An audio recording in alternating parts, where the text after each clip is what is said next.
Hey there, financial friends.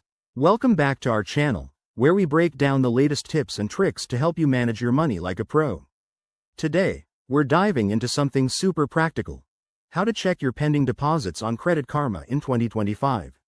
If you've ever wondered where your money is or why it's not showing up yet, this quick guide is for you.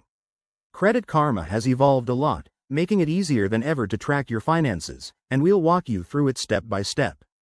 First things first, make sure you have the Credit Karma app installed on your phone or access it via their website.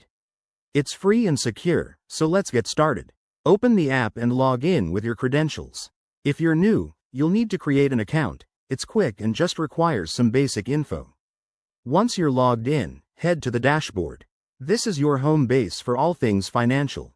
Look for the Accounts or Banking tab, usually at the bottom of the screen on mobile or on the left sidebar on the web version. In 2025, Credit Karma has streamlined this, so it should be straightforward. Tap on it, and you'll see a list of your linked accounts, like your checking or savings. Now, scroll down or search for the Transactions section. This is where the magic happens. Click on it, and you'll see a detailed history of your deposits and withdrawals.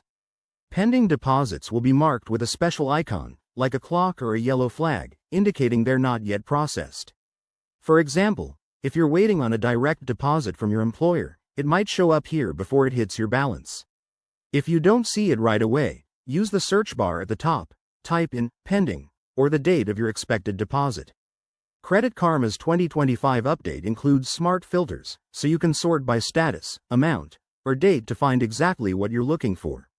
Pro tip: double check that your bank account is fully linked and up to date, as this ensures real-time accuracy.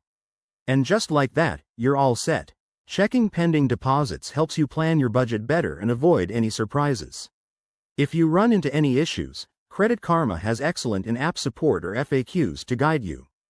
Thanks for watching. Hit that like button if this helped, subscribe for more finance hacks, and drop a comment below if you have questions. Stay savvy.